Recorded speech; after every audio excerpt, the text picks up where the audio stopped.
Good morning मेरे प्यारे दोस्तों, मेरे प्यारे फ्रेंड्स। मैं शामिमा आप सभी का तहे दिल से इस्तकबाल करती हूँ मेरे उर्दू चैनल पर। अगर आपने मेरा चैनल सब्सक्राइब नहीं किया है तो प्लीज़ सब्सक्राइब करें, नीचे दिए गए बेल आइकन पर क्लिक करें, ज़्यादा से ज़्यादा शेयर और लाइक करें। तो चलिए आज के टॉपिक की शुरुआत करते हैं। आज का टॉपिक है पॉलिटिकल साइंस में संविधान के पार्ट। संविधान के पार्ट वैसे आप सभी जानते हैं, लेकिन मैं इसको अपनी लैंग्वेज में बताना चाहूँगी क्योंकि बहुत सारे लोगों ने बताया कि अनुच्छेद समझ में नहीं आते हैं, कौन सा अनुच्छेद कहाँ जाता है समझ में नहीं आता, इसलिए मैं आपको ये बेसिक बताऊंगी। फिर उसके बाद संविधान के पार्ट पढ़ेंगे तो बहुत आपको इंटरेस्ट आएगा। तो मैं अपनी लैंग्वेज में बताना चाहूँगी। आइए शुरुआत करते हैं इस टॉपिक की। संविधान के पार्ट। संविधान के पार्ट कितने होते हैं?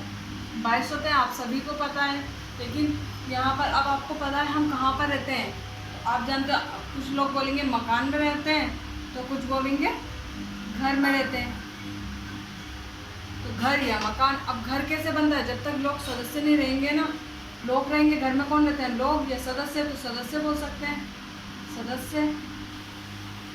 अब सदस्य तो जब कहलाएंगे जब तक हम कोई अधिकार नहीं देते उनको, तब तक वो सदस्य नहीं होते। इसमें अधिकार, जैसे सबका अधिकार अलग होता है, बड़े भाई बहनों का अलग होता है, मम्मी पापा का अलग होता है, सबका कोई ना कोई अधिकार होता है ना सबका। ऐसे ये अधिकार के बाद अधिकार तो दे दिया, लेकिन बच्चों का पालन पोषण, उनका ये भरण पोषण भी कराना जरूरी है ना। तो उसको हम क्या बोल सकते हैं? उनका डेवलपमेंट भी तो कर रहे हैं, तो उसको क्या बोल सकते हैं? विकास। विकास। अब ये तो हो गए सारे काम किसके हो गए? मम्मी पापा के। लेकिन कुछ दायित्व बच्चों का भी होता है ना, तो उन दायित्वों को हम क्या कह सकते हैं? कर्तव्य। कह सकते हैं कर्तव्य। अब देखिए ये घर, अब घर हमारा क्या है? भारत है, तो भारत। और घर में कौन रहता है? भारत में उसके राज्य, उसके राज्य। आपको पता है ना घर में कौन रहता है? मम्मी पापा, तो वो भारत हो गया, और उनके बच्चे तो वो क्या हो गया? राज्य हो गया। उसके बाद आ गया सदस्य। सदस्यों को पॉलिटिकल की लैंग्वेज में क्या बोल सकते हैं? नागरिक। नागरिक। अधिकार। अधिकार को अधिकार में ऐसे कैसे लिख देंगे? अधिकार। विकास। विकास को नीति निर्देशक तत्व कह सकते हैं। नीति निर्देशक तत्व। निर्देशक तत्व।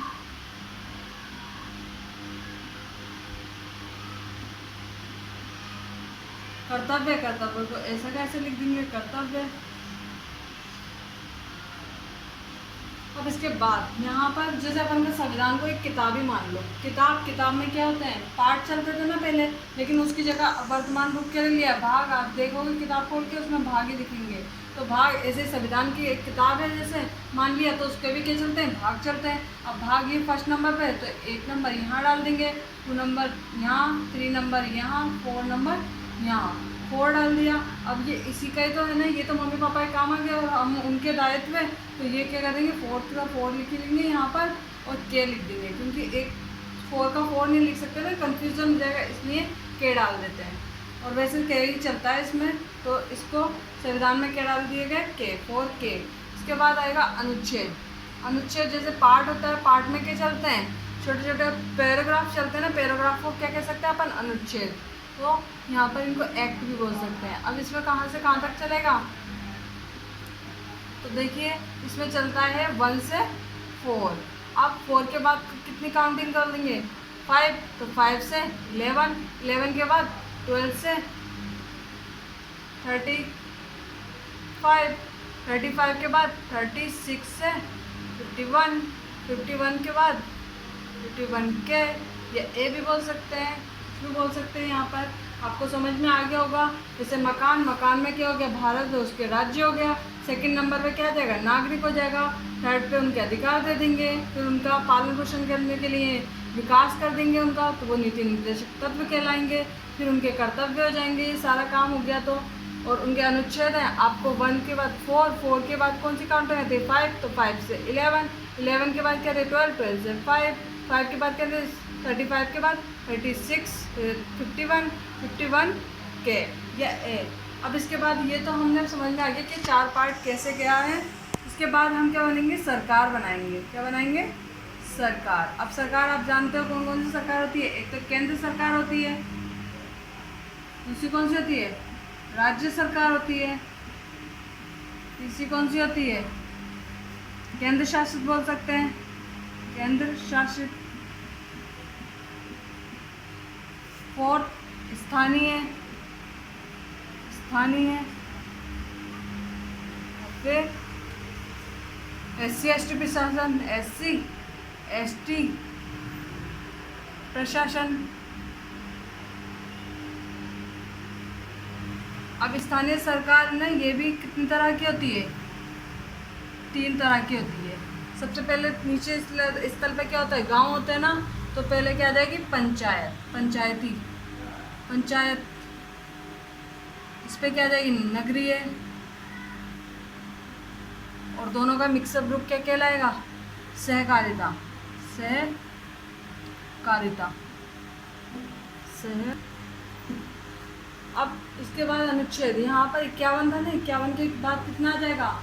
52। 52 के बाद 51 तो है ही, 51 का 51 कर देंगे, एक और आगे लगा देंगे, वहीं ला के रख देंगे। 51 है, यहाँ पर भी 51 हो जाएगा, बस 1 लगाना है आगे, तो 151 तक हो गया। 151 के बाद कितना आता है? 152। 152 के से कितना आ जाएगा? 237। और यहाँ पर कौन सा आ जाएगा? यहाँ पर है ना एक पार्ट है, पार्ट यहाँ देखो 4 आ गया। 4 के बाद कितना कर देंगे? यहाँ पर 5 कर देंगे, यहाँ पर 6, यहाँ पर 7, यहाँ 8, यहाँ 9 और यहाँ 10। कंप्लीट हो गया पार्ट अपने 10। अब 7 है, 7 में इसको अब हटा दिया गया है। पहले केंद्र की फर्स्ट अनुसूची के भाग खे के राज्य थे, इसको क्या कर दिया? डिलीट कर दिया गया है, डिलीट। ठीक है। और उसके बाद यहाँ पर ये आपको समझ में आ गया कौन सा अनुच्छेद कितना है। अब यहाँ तक आ जाएगा 200 कितना है? 37। तो यहाँ पर कितना आ जाएगा? 238। यहाँ पर 239, फिर 242, फिर 243। 43 के बाद कितना आता है? 244। यहाँ तक आ गया। अब इसमें पंचायत है, तो 2 बार अपन क्या कर देंगे? 43 है ना, 243, तो यहाँ पर 243। यहाँ भी क्या कर देंगे? पंचायत में 243। यहाँ भी क्या कर देंगे? 243, 243, 243, 243। मतलब इसके सामने हमने 2 बार लिख लिया, नगरीय के सामने भी 2 बार लिख लिया, और सहकारिता के सामने भी 2 बार 243 लिख दिया। अब यहाँ पर एक याद कर लेंगे, एक तो क्या कर लेंगे? ओपी, ओपी, फिर जेड-जी, फिर जेड-एच, जेड-टी। ओपी, ओपी एक नाम समझ लो कि ओपी कोई नाम है, उसमें ओपी। और जो जेड-जी, जेड-जी आप जानते हो कि जेड-जी बोलते हैं, ओपी कौन है? जेड-जी हैं। और जेड-एच, जेड तो है ही, यहाँ पर ये भी जेड है, तो सबको जेड कर लेंगे तीनों में। एच, जी के बाद फिर इसके बाद एच कर लेंगे और ये टी कर देंगे, बस जेड-जी, जेड-एच, जेड-टी ये कर लेंगे। अब यहाँ पर 43 है, 43 का 43 हो जाएगा। उसके बाद यहाँ पर ओ है ना, ओ यहाँ पर कर देंगे। फिर इसके बाद पी है, तो पी यहाँ कर देंगे। उसके बाद जेड-जी है, तो जेड-जी कर देंगे। तो जेड-एच है, तो जेड एच कर देंगे। और इसको जेड-टी है, तो जेड-टी कर देंगे। ये आपको समझ में आ गया होगा पूरा, जेड-टी ये लर्न हो गया पूरा। यानी सबसे पहले हमने क्या किया? भारत में उसके राज्य का पार्ट पढ़ा, सेकंड में नगरीय नागरिक पढ़ा, थर्ड में अधिकार पढ़े, फिर फोर्थ में नीति निर्देशित तत्व है, फोर्थ के में क्या है? कर्तव्य है, 5 में केंद्र सरकार आ गई, 4 में राज्य सरकार आ गई, 7 डिलीट हो गया, 8 में केंद्र शासित प्रदेश आ गए, 9 में स्थानीय आ गया। और इनको भी स्थानीय प्रशासन है, इनको भी 3 पार्टों में बांट दिया। इसको बोल सकते हैं, ये तो है ही इसका। यहाँ पर नगरीय को क्या बोल सकते हैं? 9, तो इसको 9 है ना, ये 9 पार्ट, तो इसको भी 9 कर देंगे। फिर इसको क्या करेंगे? 9 ए कर देंगे। तो फिर दूसरे को क्या बोलेंगे? 9। आपको समझ में आ गया ये पूरे पार्ट। उसके बाद ST/SC प्रशासन कर देंगे। ST/SC प्रशासन कितना आएगा? 244 में आएगा। इनके लिए विशेष प्रावधान किए गए हैं इस अनुच्छेद में। अगर आपको कोई भी दिक्कत आए तो मुझे भी नीचे दिए गए कमेंट्स कर सकते हैं, और ज़्यादा से ज़्यादा लाइक करें। अगर मेरे चैनल को सब्सक्राइब नहीं किया है तो सब्सक्राइब करें, और इससे आगे की वीडियो मैं आपको आगे बताऊंगी। Thank you.